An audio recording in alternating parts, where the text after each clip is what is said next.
du moins la ñuy joxe alors voilà loolu moom daal loolu la wax. nekkul ñëpp ñoo war a am bourse ba pare dem jëli exemple Canada et man je me dis que ñun ak Canada ça n'a rien à voir. bokkul sax. mën ko ci bokkul sax moo tax étudiants yi mer nañ de Cheikh.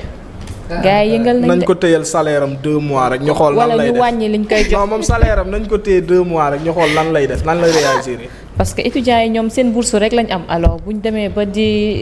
xalaat wala muy dem ba assemblée di ci wax li jëm ci seen bourse yi ñu dindi ko wala yeneen yi ni mel wala di comparer sax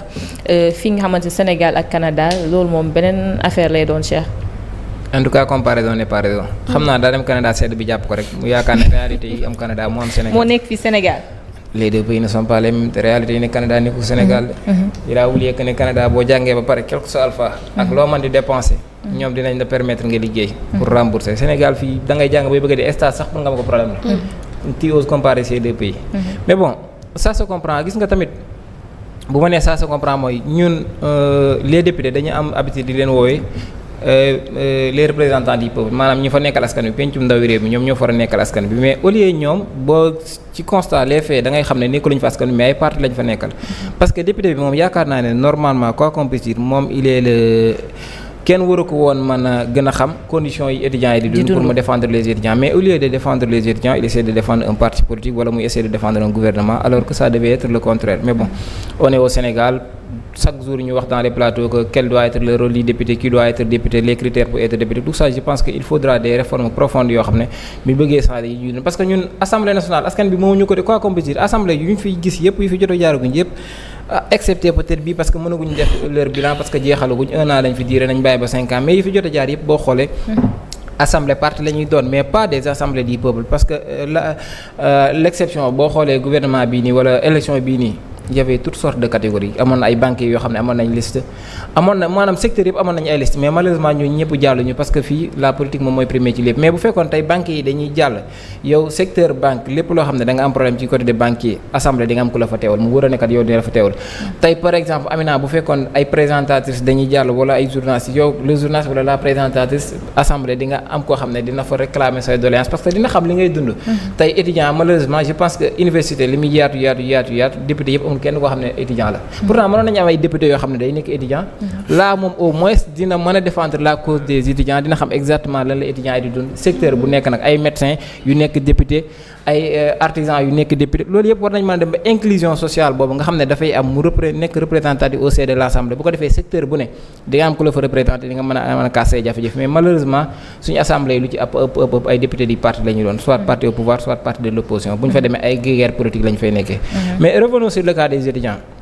sànq Ramata daf koy souligner Omar moo ko souligner na am important mu ne étudiants yi li ñuy kaas du ay bourse il a parfaitement raison étudiants yi kaas ñu ay bourses yoo xam ne dañu leen ko war a fay mois de octobre ak novembre comme communiqué bi nga xam ne ministre bi génne nañ ko ay rappel la ñuy kaas te rappel ñi ñu koy kaas mooy les étudiants qui sont en L3 licence 3 ak ñi nekk master 2 am nañ ñoo xam ne war nañ leen fay lu ci toll ak 515 000 francs CFA am na ñoo xam ne sax plus war nañ leen ko fay parce que toog nañ plus de 14 mois fayu ñu leen loolu la ñuy kaas le rappel intégral ñu versé ko seen xaalis loolu la ñuy kaas et la preuve étudiant université Gaston Berger actuellement tey suba xëy nañ décrété 96 heures de grève à l'ICAT la suspension totale des cours dañu suspendre cours yi parce que ñoom jàpp nañu tant que fay ñu leen duñu reprendre cours yi ñooy wax ay blessés du côté des forces de l'ordre 5 blessés ak benn officier ñooy wax des blessés du côté des étudiants et malheureusement dans ce pays à chaque fois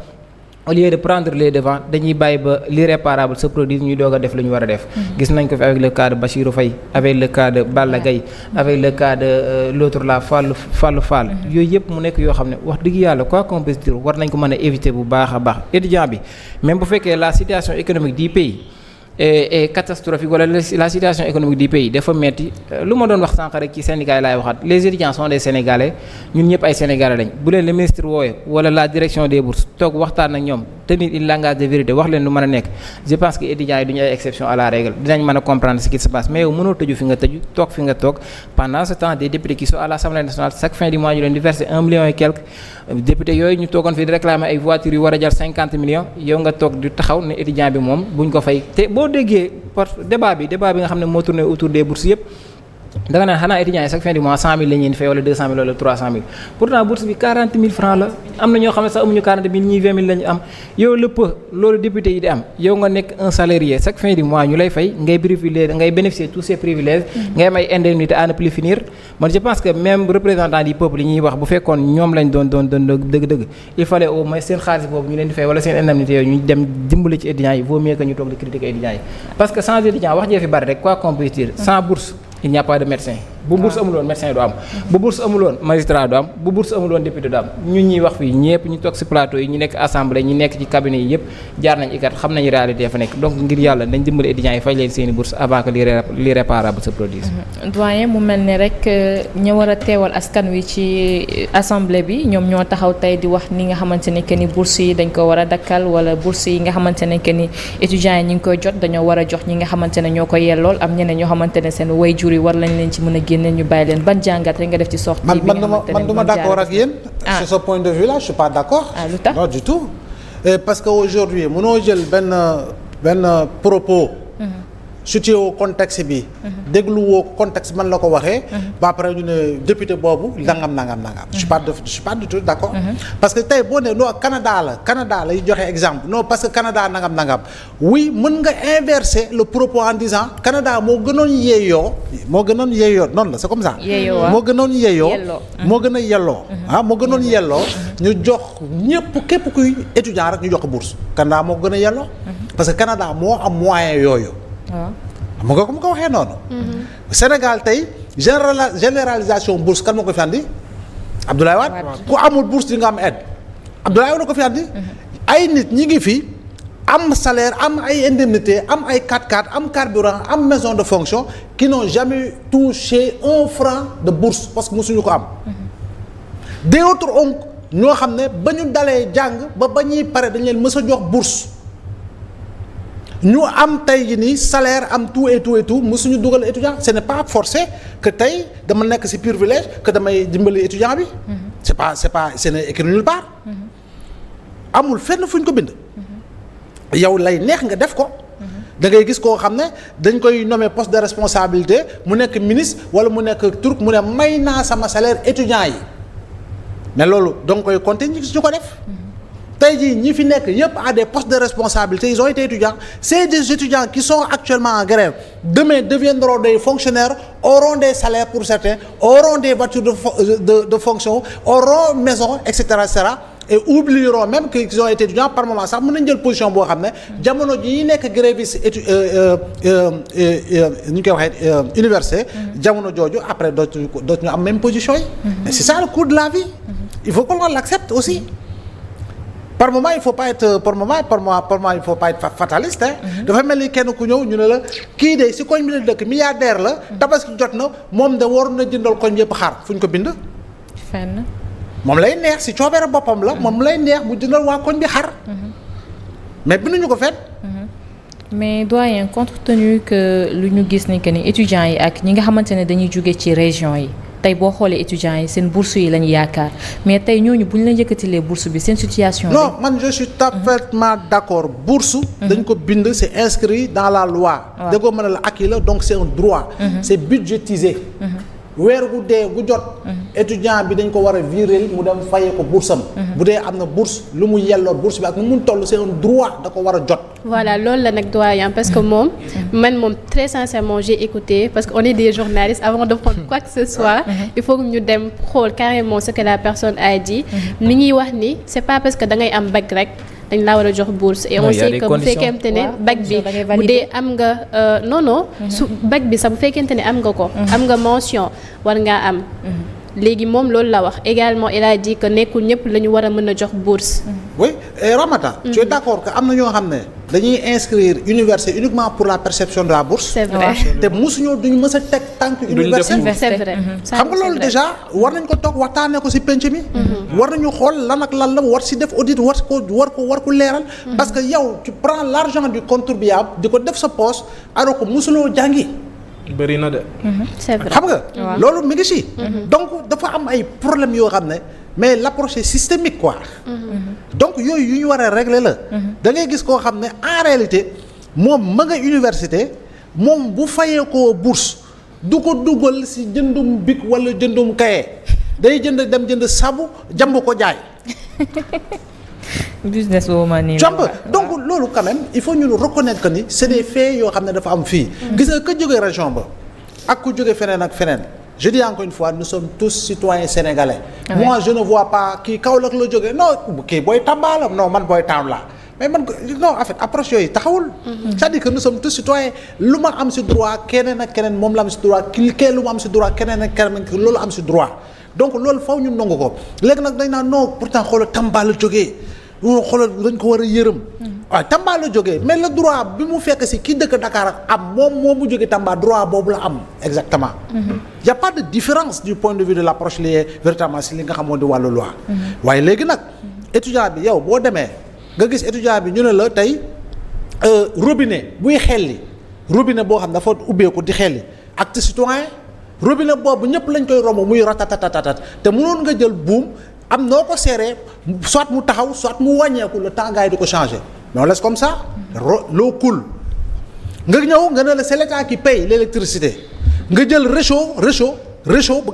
xam da nga koy branché doo ko mus a débranché tant que pare woo te boo nekkoon sa biir kër doo ko branché noonu acte citoyen encore une fois comportement la donc je pense que lu ñu war a xoolaat saytuwaat ko un peu dafa bari ba ci administration bi koy liggéey day taal climatiseur 8 heures lay ñëw lonko vestam taal climatiseur wàcc tam happiness climatiseur bi tàq ba 12 heures pourquoi parce que c'est l'État qui paye donc tu vois un peu c'est l'État qui paye alors que këram bu taalee da koy régler ci heure ne minuit laa koy taal 3 heures ma fay ko taal ventilateur business parce que moom mooy koy fay. donc yooyu moo fi nekk dans les ce sont éléments yooyu moo fi nekk. donc comportement boobu noonu mi ngi tàmbalee ci étudiant bi. jàmb mi ngi tàmbalee ci étudiant bi. étudiant fii nga daan gis ñoo xam ne dañuy louer nekk fu ñu ko bind. am naa chambre yaa ngi dégg damay jël kuy ñëw étudiant yi leen dëkk ci dama leen di louer ngay fay 10 par weer. alors fu ñu ko bind. tu vois c'est-à-dire que le mal le plus profond que ay histoire de paiement de bourse salaire la c'est inscrit dans le budget weer gu dee dañ ko war a fay étudiant bi leneen ak leneen lu ci am tañ dañ ko war a jot c'est ça en fait am na solo lool alors Ramata dama lay bàyyi rek ñu jàllaat ci beneen point alors ñu jàll ci beneen point wax ni démb ñëpp xam nañ ni moo nekkoon commémoration des journées de commémoration des tirailleurs sénégalais alors gis nañ nag loo xamante ne c'est un peu inhabituel parce que bu ñuy gis cortège présidentiel di jàll la plupart dañuy gis ñuy brandir ay photo wam ba ay drapeau du Sénégal mais cette fois-ci c'était un peu c'était pas comme d'habitude ñu ngi gis ñu génne ay morceaux rouges di ko brandir pour teeru gouvernement bi bu fekkente ne Mouhamed yor nga vidéo bi.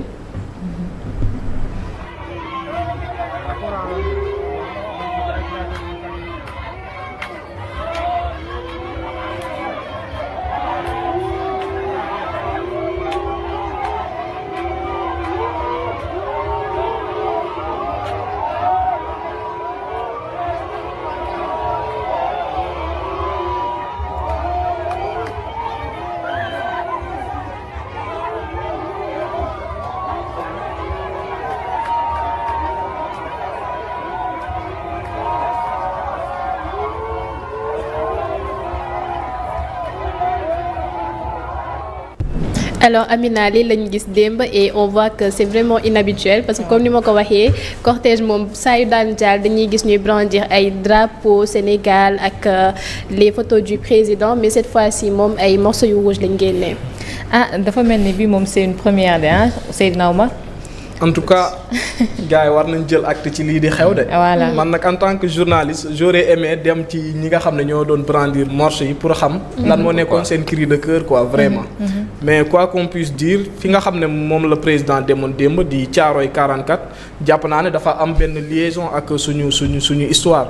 man xam naa ne moom am na waa Pastef yu nga xam ne ñoom dañoo demoon pour ñaawal Diomaye loolu mënul ñàkk mais man damay wax ci li nga xam ne mooy les martyrs. parce que dañoo dem di demander li nga xam ne mooy justice ak vérité. ci li amoon fële ca Thiaroye 44. jàpp naa ne justice boobu ak vérité boobu tamit war nañ ko amal ci li nga xam ne mooy les événements de mars 2021 ba 2024 parce que mënoo bëgg fa lay justice bëgg ñu andi li nga xam ne mooy réconciliation ci li nga xam ne mooy beneen acte bi beneen bi mooy ni nga ko gisee nii muy ay morceaux yu xonq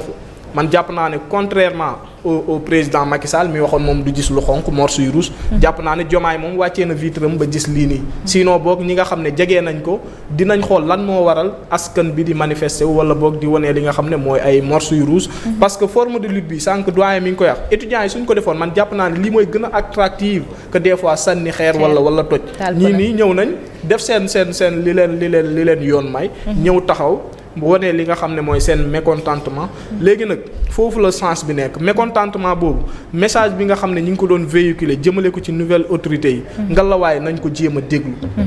ñu jéem a xam ñii nii parce que askanu Sénégal lan la ñuy yuuxu loolu moo tax may wax que j'aurais aimé teew ba xam ñoom lan lañ doon yuuxu wala boog lu taxoon ñuy takk li nga xam ne mooy ay bracelet bu dee nekkul tamit situation wu dëkk bi moo métti rek moom tax wala absolument ambulants yi gis nañ leen semaine passée ñi ngi doon def li nga xam ne mooy manifestation gis nañ ñi nekk ci BTP bi ñi ngi kaas étudiants yi ñi ngi kaas loolu moom dafa nekk benn cocktail explosif bu nga xam ne fépp ay bax quoi ñii nii jàpp naa ne li nga xam ne métti na leen état du Sénégal war na ci taxaw bu baax a baax ñu xool li nga xam ne mooy soxla askan bi ñu taxaw ci xool ana naka la ñuy def rek ba lijjante ko parce que tension bi mi ngi gën di yéeg te suñ ko réglé wul rek dafay nekk benn bombe bu nga xam ne saa su explosé rek du baax ci li nga xam ne mooy régime bi fi nekk. alors doyen lii est-ce que mun nañ wax ni que ni bon signe la vis-à-vis ci gouvernement Diomaye bi. bon xam nga du ma ne gouvernement Diomaye parce que peut-être que cortège bi xawma cortège Diomaye la ak Sonko wala cortège Diomaye kese la. définir guma ko. léegi mun na nekk comme ni nga ko waxee ku ne mun na nekk ñoo xam ne dañoo frustré. fa ñu dëkk xëy na ñu ngi laaj lii wala et cetera comme mun na nekk ay ñoo xam ne c'était des Sénégalais militants ou sympathisants de Pastef yoo xam ne Diomaye la ñu mere par rapport li nga xam ne jot na fee xew sur le plan politique ñu ne ok ñoom itam voilà lu nekk mun na si voilà loolu yëpp mun na see bokk mais je crois bien que écoute jël morceau rouge drapeau rouge mais manifester je crois bien que c'est un droit le plus absolu quel que soit par ailleurs li tax nga war ko mën a def c'est une expression je dis expression la feneen romb nga fa ñu tàccu la feneen romb nga ñu ne la wuu léegi nag wuu boobu effectivement xamal kan la xamal ñan la pour véritablement mën a jël matukaay parce que comme on dit rek loo gis lu ndaw suba mën na jël ampleur donc ampleur boobu mooy en fait ki ko orchestré wala ñi ko orchestré suba mébét bi lan la suba yaay demaat feneen ñooñu ñooy déplacé waat ànd ak ñeneen léegi nag bu defee comme on dit à l'araignée comme la manière dont elle tisse sa toile léegi nag day dem ba dafay gën a yaatu maintenant c'est un événement dans l'événement ou c'est un épi-événement dans l'événement parce que quand même c'est une poignée de personnes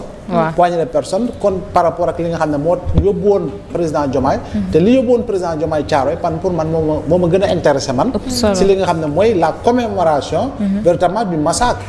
lâche véritablement perpétré par les Français fii nga xam ne moo di Thiaroye 44 au moins dara am na c'est un acte fort affranchissement la si li nga xam ne mooy niveau d'insubordination bu ñu mës a dund ci tubaab bi yaa ngi dégg maanaam libération la ci li nga xam ne ñun ragaloon nañu sax sori ci li nga xam mooy waxu Thiaroye 44 yaa ngi dégg donc tubaab bi saa bu taxawee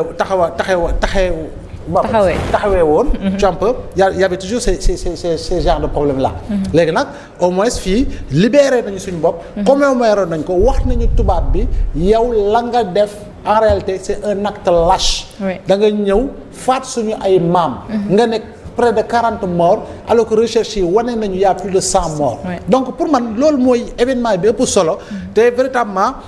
comme ni ko Bob Marley waxee woon rek emancipate yourself from mental slavery none but ourselves can free our mind donc ñun foofu la ñu toll si li nga xam ne mooy jëlaat li ñu moom si suñu wàllu taarix ba pare ñeme ko yaatal ñeme ko jàngal pour que ñun ñu xam ñun fan ñu bàyyeekoo ñun ñooy ñan ak ban fierté la ñu am parce que aujourd'hui bon quand on regarde on est tous occidentalisés du point de vue comportement cheveux longs, un peu, etc., etc.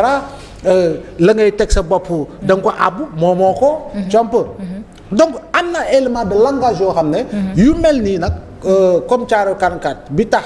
fi mu demoon ba tax ñu yóbbu ko au moins yu mel noonu sur le plan de l'approche sociale et historique am na lu ñuy mën a déclencher en termes de fierté patriotique et d'engagement citoyen. am na solo lool alors Ramata dama lay bàyyi rek bu ko defee li des ci actualité bi nga daal di ko tënk rek. ñu daal ci tëj. morceau yu xonk yi même ci page kii bi sooy xool présidence. ak RTS gis naa image bi. bi muy def discours aussi carte yi bëri na de man daal gars yi temps yi mere nañ Diomaye. war nañ xool daal lan moo xew. alors ñu daal ci santé wax ci sida sànq Oumar mi ngi ci doon ñëw ci la une des journaux. 48 000 personnes ñoo am sida fii ci Sénégal dont 2500 enfants. Alors juste ci région Ziguinchor ñu ngi compter 491 cas ci cas yu bees. cas yu bees. cas yu bees la. waa Aïcha 491 cas yu bees fële ca région de Ziguinchor. Alors ñu dem ci beneen cas avant ñu jàll tey ci actualité dafa danse de. non xaaral rek mu tënk. après ñu kii damay tënk damay wax après ñu continuer. Seydina Oumar xam naa sa yaram dafa tàng. damaa tiit. waaw may ko di nga tiit de. jot na nag pour ñu tiit alors ñu continuer fële ca Boulel à Kaffrine benn restauratrice mooy buy wuyoo ci turu M Coulibaly la jëkkëram agressé violemment. gannaaw ba mu ko fekkee fële ci restaurant am avec ses 2 filles mineures. Alors ces 2 filles étaient en train d'aider leur mère. moom nag mu ñëw fekk si ko foofu ne xale yi nañ ñibbi parce que guddi na yaay ji bañ parce que xale yi fa lañ nekkoon di ko jàppale. ñu xuloo fa mu song ko ruwe ko ay coups seen ñaari doom yi ñoo ci dugg pour àtte. également ak clients yi nga xamante ne ñoom ñoo fa nekkoon alors dame bi dem porter plainte pour agression parce que nee na c'était pas la première fois depuis daal bi mu jëlee indépendance am. financière jëkkër ji daal nii la koy def moom nag déféré nañ ko fële ca parquet pour violence conjugale ak menace de mort. ñu tëj actualité bi ak l'actualité sportive. CAN 2025 bi war na am fële ca Maroc du 21 décembre au 18 janvier. alors dinañ xañ ay club yu bëri. comme la Ligue 1 d'une 60aine de joueurs loolu lañ wax. liste yi ñi ngi c'est pas encore définitif mais projection la. alors ñi ngi wax ni Nice. waaw club bi di Nice moom dina bëri moom mooy gën a bëri impact. ñu ngi siy noté 7 absents ku ci mel ni Jérémy Boga Hicham Badoui ak Sofiane Diop. Paris FC également dina nar perdre 6-4 comme Hamza Ignam Chancel Memba ak Aïssa Mandi.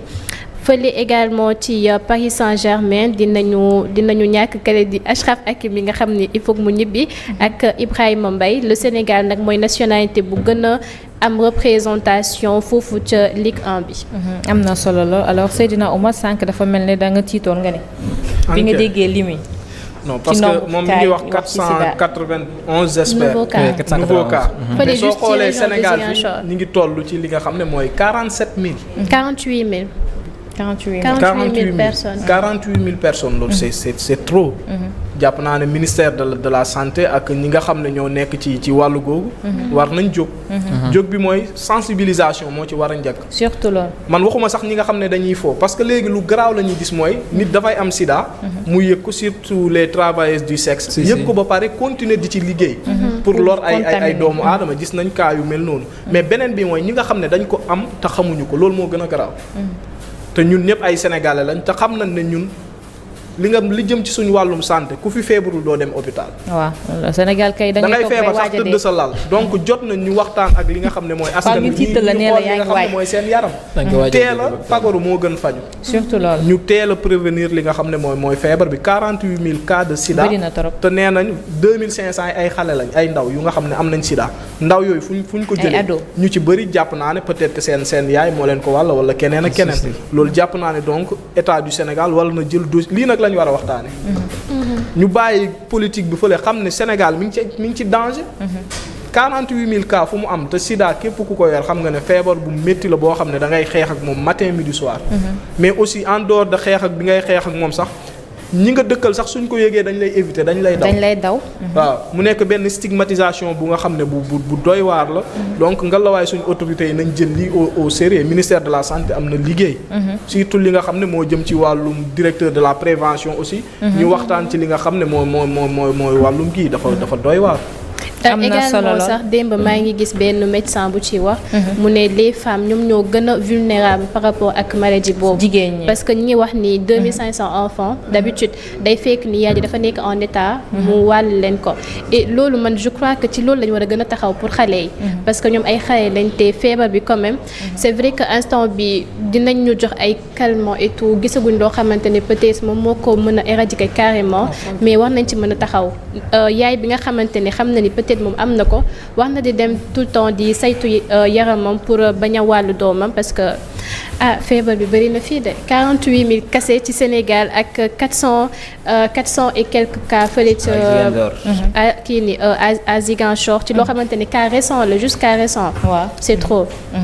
en tout cas lim bi bëri na lool alors comme ni ko Oumar waxee foofu lay ñëwaat rek ministère de la santé am nañ liggéey bu leen di xaar bu takku bu ñu war a def lu jëm ci sensibilisation yi surtout parce que sénégalais yi lu ñu xam rek yaakaar naa ne bu ñu xamee ni ñuy moytoo ak yan prévention lañ mën a jël ay mesures dinañ ci gën a mën a farlu bu baax a baax alors Ramata temps bi daf ñu xaw a xooj rek te mel na ni suñu invité yi teew nañ ci plateau bi alors dama lay bàyyi rek bu ko defee nga tëj tàggatoo ak mbokk internet yu ñuy seetaan.